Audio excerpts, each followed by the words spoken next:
मैं मोहम्मद सदीक बूबक तो बोलना पाया। बूबक मेरा पिंड है। राती शामी यही ट्राली खिलार के आए हैं, सुबह गए हैं तो ट्राली मेरी मेरी चौको गैप कर गया, लै गया उतो।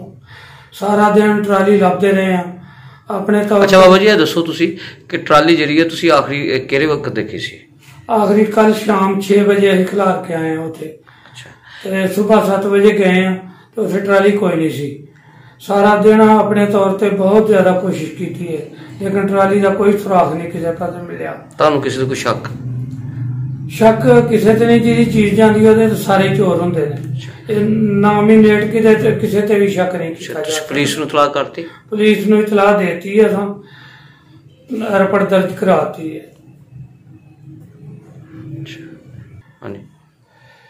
मैं मतलब ट्राली सारा दिन लभदे रहे हैं, नहीं लभी। अखीर थाने रिपोर्ट दर्ज कराई है।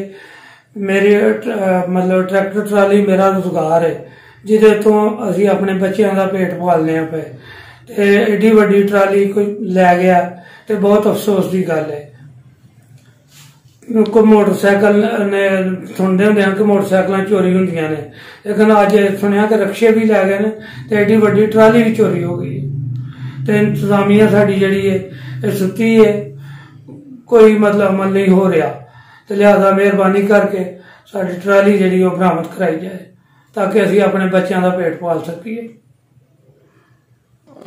जी जैसा कि आपने अपने बुजुर्ग हैं बूबक से उनकी बात सुनी है कि मेरा ये ट्रैक्टर ट्राली से ही रोज़गार था, और उन्होंने एक वाज़ेह इशारा भी किया है इंतज़ामिया की तरफ कि मोटरसाइकिल सुनते रहे हैं चोरी हुई हैं, रक्शे चोरी हो गए हैं।